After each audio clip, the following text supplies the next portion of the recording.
À l'heure où le feu est fixé mais pas encore totalement éteint, les agriculteurs varois sinistrés sont déjà dans le temps de l'après. Pour certains, les conséquences de l'incendie ne sont pas toutes visibles. Par exemple, pour cette éleveuse de chèvres de Corrence, fraîchement installée et engagée à rembourser un prêt conséquent. J'ai perdu la totalité des espaces où je devais pâturer, donc c'est une bonne grosse centaine d'hectares.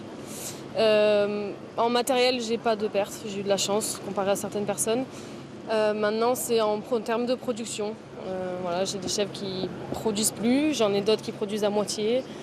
Ça fait ça depuis plus de 2 semaines maintenant.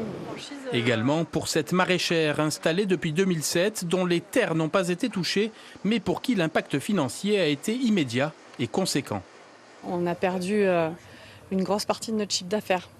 On n'a pas pu faire les marchés, on n'a pas pu se déplacer, on n'a pas pu vendre à la ferme à cause des routes fermées. On a quand même nos employés à payer et on se retrouve avec aucune rentrée.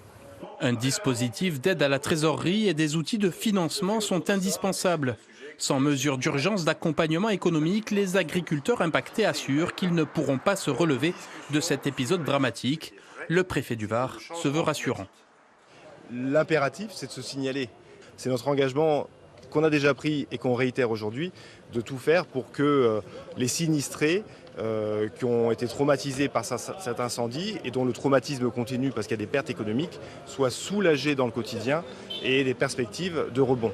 Le bilan ne peut être que provisoire, mais il est déjà lourd. Les sinistrés espèrent que l'élan de solidarité constaté et salué par tous durant les heures les plus brûlantes ne s'arrêtera pas au moment des questions d'aide financière.